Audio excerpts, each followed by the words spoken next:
Àwọn èèyàn wọ́n ti ń gba àwọn ajìjàǹgbara fómìnira ilẹ̀ Yorùbá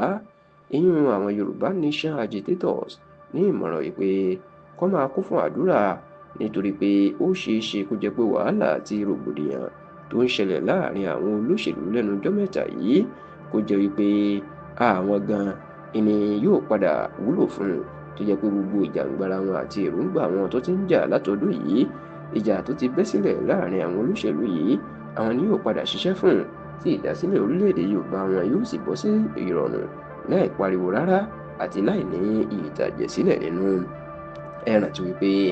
láti bí ọdún mélòó kan sẹ́yìn ni àwọn ọmọ Yorùbá kan ni wọ́n ti ń jìjàǹgbara fún òmìnira ilẹ̀ Yorùbá, pàápàá àwọn bíi ọ̀jọ̀gbọ́n Bánjí Akíntóyè,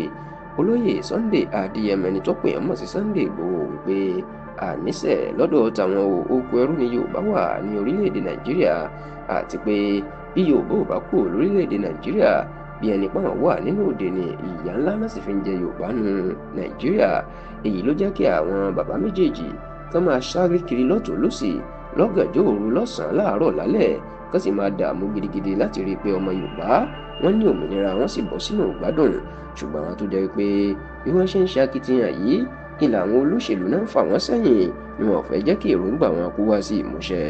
Ṣá o, àwọn ọ̀jọ̀gbọ́n àwọn alẹ́nulọ́rọ̀ tí wọ́n máa ń wo ṣàkún bí nǹkan ṣe ń lọ wọ́n ti ń gba àwọn ajìjàǹgbara fómìnira ilẹ̀ Yorùbá nímọ̀ràn pé bí bá fojú inú wo nǹkan tó ń ṣẹlẹ̀ ní Nàìjíríà lásìkò yìí wọ́n ló dàbí pé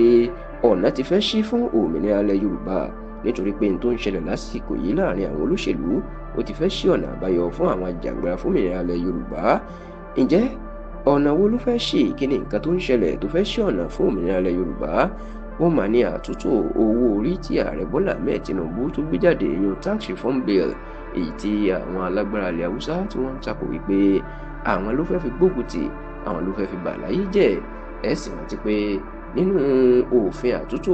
owó orí tí Tinubu fẹ́ ṣe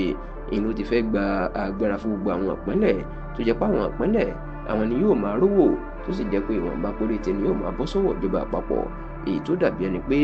Tinubu ń fọgbọ́n ṣe àtúntò Nàìjíríà, èyí tó lóyìnbó ń pè ní restructuring.